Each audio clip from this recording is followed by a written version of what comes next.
परंपरामध्ये स्वागत आहे। आज आहे ना आपल्याला अक्षय तृतीया आहे, तर त्याच्या निमित्त आपल्याला आहे ना आज आगिरी वगैरे टाकायची आहे। तर त्याच्यासाठी मी आज आहे ना पुरणपोळ्या करणार आहे। आज काही मांड्याचा बेत नाही घातला मी, उशीर होईल म्हणून। तर आता बघा मी हे डाळ वाटून घेतली आहे,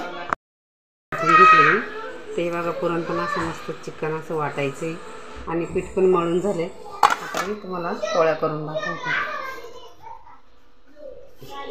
हे बघा मला एक चाळ्याच्या पण येत्या, पण मी 2 चाळ्याच्या करणार आहे पुरणपोळ्या। सारखेच हुंडे घ्यायचे आपल्याला आणि ते मस्त असे लाटून घ्यायचे। जेवढं हुंडे त्याच्यापेक्षा जास्त पुरण घालते मी।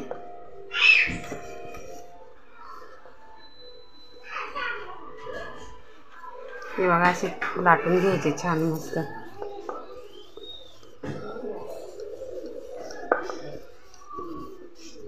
आता आपण पुरण भरून घेऊ याच्यावर।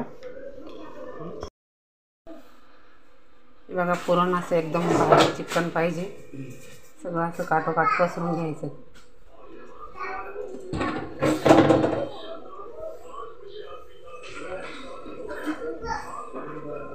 आणि असे 2 चाळे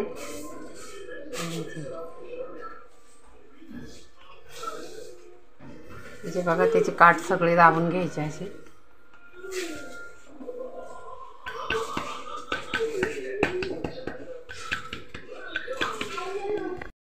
लाटून घ्यायचे, आता काठ लाटीत चालायची।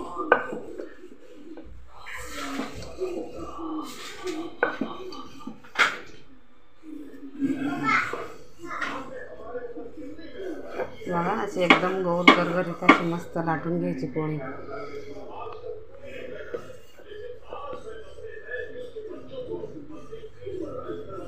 आता मी मांडीच करीत असते, पण आता गिरी टाकायची राहते। आज उशीर झाला त्याच्यामुळं मी ते साध्या पुरणपोळ्या करणार आहे। मागच्या रेसिपीमध्ये मी तेलाच्या पोळ्या टाकल्या होत्या होळीला।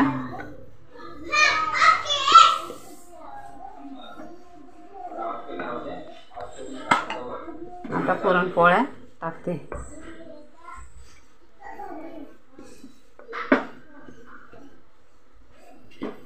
तुम्हाला जेवढी पाहिजे तेवढी टाकू शकते तुम्ही।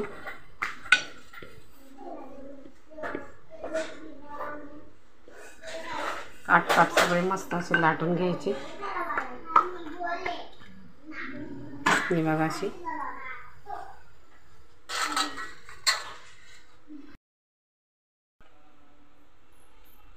मस्त असे बबल आले त्याच्यावरती। आता आपल्याला पलटी करून घ्यायची।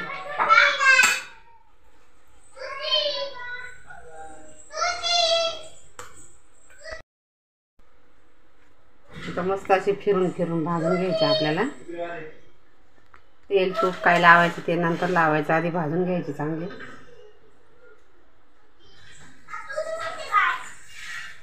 हे बघा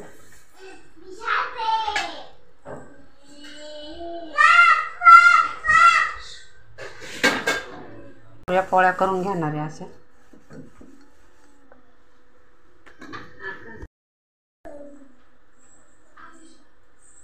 हे बघा गोळ्यापेक्षा मी पुरण जास्त भरते। पुरण जास्त भरायचं, काठोकाठ असं पुरण भरलं गेलं पाहिजे, म्हणजे काठापर्यंत पुरण जातं आणि मस्त पोळी।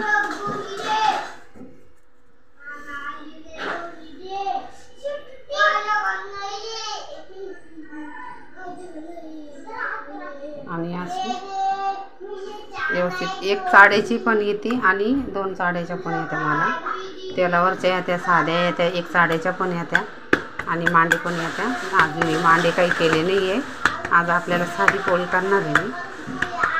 आगिरी टाका अक्षय तृतीयेचं सगळं ताट दाखवणार आहे मी आज।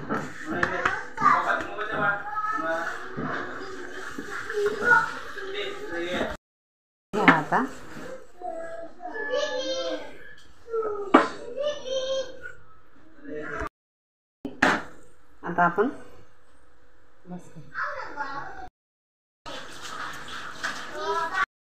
पुरणपोळी केली आहे अक्षय तृतीयेच्या निमित्तानं।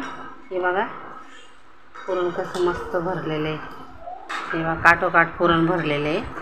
हे बघा, पुरणपोळी, आंब्याचा रस, आमटी, भात, गावठी तूप, कांदा भजे, कुरडई, पापडी, तांदळाची, नागलीची. तर असं नक्की करून बघा. आवडल्यास शेअर करा, सबस्क्राईब करा, कमेंट पण